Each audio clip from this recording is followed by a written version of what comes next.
Hello students, I'm Dr. Himanshu Kanpal, Assistant Professor English, Government MS College for Women, Bikaner. Today we are going to discuss what is a dramatic monologue.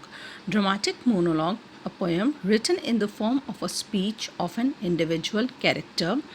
It compresses into a single vivid scene a narrative sense of the speaker's history and psychological insight into his character. What is a monologue? A monologue is a lengthy speech by a single person.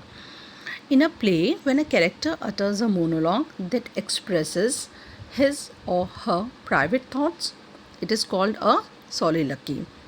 Whereas a dramatic monologue, however, is not a component in a play, but it is a type of a lyric poem that was perfected by Robert Browning. Though the form is chiefly associated with Robert Browning, who raised it to a highly sophisticated level in such poems as My Last Touches, The Bishop Orders His Tomb at St. Prick's Church, Fra Lippo Lippi, and Andrea del Sarto. It is actually much older.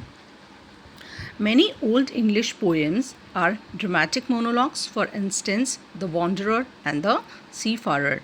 The form is also common in folk ballads, a tradition that Robert Burns imitated with broad satiric effect in Holy Willie's Prayer. Browning's contribution to the form is one of the subtlety of characterization and complexity of the dramatic situation, which the reader gradually pieces together from the casual remarks or digressions of the speaker. So, what is a dramatic monologue? It is a poem consisting of the words of single character who reveals his speech, his own nature. What he reveals? His speech, who reveals in his speech his own nature and the dramatic situation. Unlike the stage soliloquy, in which place and time have been previously established and during which the character is alone, the dramatic monologue itself reveals place, time, and identities of the characters. It is called a dramatic lyric by Browning. He brought the form to its highest development. The dramatic monologue discloses the psychology of speaker at a significant moment.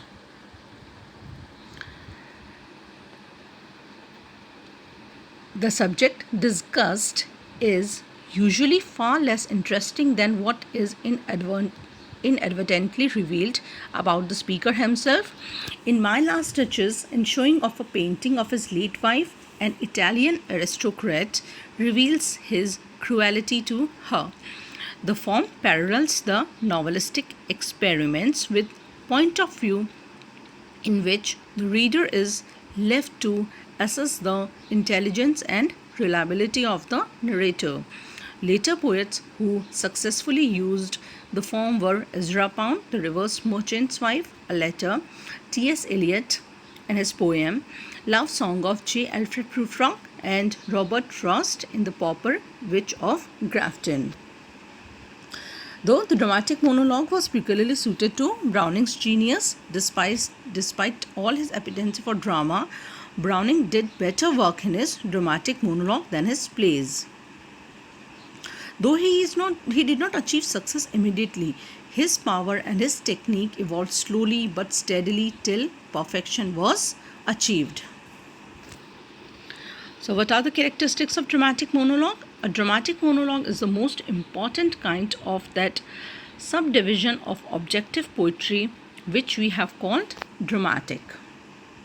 Why it is dramatic? The dramatic monologue is dramatic because it is the utterance of imaginary characters and not of the poet himself, and because in it character is developed not through any description of the part of the poet but through a conflict between the opposite thoughts and emotions of the character himself, which is dramatic not because it is to be acted on the stage but because it gives the thoughts and emotions not of the poet but of some imagined character.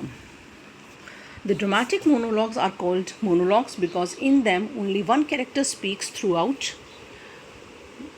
Mono means one. The poet's identity is merged with that of the dramatic personage, and the poet speaks through his mouth, so to say. The dramatic monologues may be used for the study of character of the particular mental states and moral crisis in the soul of the characters concerned. So we can say this is a kind of a comprehensive soliloquy absorbing into its substance by the speaker's keenly observant glance, the surrounding scenery and audience, bringing all that is pertinent to the chosen movement of the channels of memory, argument, curiosity and association. In each monologue, one character is at the center, and the substance of the monologue consists of what passes within his soul. Kazamiya calls dramatic monologues as soul reflectors or studies in practical psychology, for they provide us with a peep into the inner working of the mind and soul of these characters. When the character speaks in the dramatic monologue, what he is able to reflect through his speech is the inner working of the mind and soul of not only himself but of the person he is talking about. Besides these main figures in each monologue, there are some minor figures which are briefly but distinctly sketched with a few deft touches. Listeners for most of the times, but they also perform the dramatic function of the interlocutor from time to time and thus provide the reason or the cause for speaker's mood or his self-analysis. In each monologue, the speaker is placed in the most momentous or critical situation of his life, and the monologue embodies his reaction to his situation. Unlike a dramatist, Browning does not begin slowly with an action leading to crisis. Rather, he plunges headlong into the crisis. This is the reason that Browning monologues have an abrupt but very arresting opening, and at the same time, what has gone before is suggested cleverly or brought out through retrospective meditation and reflection. The monologues have an abrupt but very arresting opening, and at the same time, what has gone before is suggested cleverly or brought out through retrospective meditation and reflection. This we have already discussed. Similarly, this abrupt beginning may be followed by self-introspection on the part of the speaker, and his moods, emotions, reflections and meditations may be fully expressed in his words. The speaker's thoughts range freely over the past and the future, and so there is no logical and chronological development. The past and the future are focused on the present, and this unity is emotional rather than logical. Robert Browning as a writer of dramatic monologues. These are the characteristics of dramatic monologue. Now we are going to discuss Robert Browning as a writer of dramatic monologue. Robert Browning is remembered mainly as a writer of such dramatic monologues as A Grammarian's Funeral, Andre del Sarto, Fra Lippo Lippi, My Last Touches, Rabbi Ben Ezra, and such other poems. Dramatic monologue is a type of a poem in which there is a speaker and a listener or a listeners. What we can assume, what is a dramatic monologue? In which there is a single speaker, and we can assume that they are a listener or listeners. These listeners do not intervene at the level of the speech of the speaker. The listener remains silent all through the poem, but we infer his presence from what the speaker says. The speaker's utterance is a response to an occasion or event of crucial importance in his life. In many poems by Browning, there is a single speaker. For instance, in Andre del Sarto, Andre is the speaker while his wife is the listener. In Fra Lippo Lippi, speaks to several watchmen. Again, in A Grammarian's Funeral, a disciple of the grammarian speaks to the other members of the funeral party.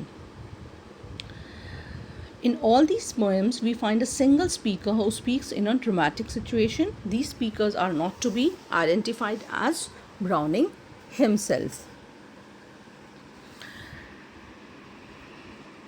In all these poems, there are some signposts by which we understand the presence of the listener or the listeners. In Endre del Sarto, Endre directly addresses his wife and seeks a compromise. Fra Lippo-Lippi, on the other hand, directly threatens a watchman, saying that he will be hanged for his rude behavior. In a grammarian's funeral, the speaker often gives direction to the listeners. So we can, while reading the dramatic monologues, we can feel the presence of the listeners in the poem. Browning dramatic monologues provide an understanding of the speaker's character. For instance, in Endre del Sarto, we find a uxorious husband whose love for his wife destroys his career as an artist. Similarly, in Fra Lippo-Lippi, we find a monk who is morally loose. In Browning's poems, the speaker is placed in a critical situation of his life. That is why they are called as dramatic monologues. Dramatic situation of his life. Fra Lippo-Lippi is caught by the watchman in a street, visited by loose women. Endre del Sarto reaches a point in his life when he reviews his past, present, and future. The speaker in a grammarian's funeral is going to bury his dear master. One interesting fact about Browning's dramatic monologue is that in these poems, Browning portrays a wide variety of characters. There are the virtuous as well as the vicious, the brave as well as the cowards. The subject Browning deals with are also varied. He deals with the themes of love, art, philosophy, religion, and crime, but they are not treated from any particular point of view. They are presented from every conceivable point of view. Browning was a lover of humanity. He valued earthly life with all its aspects.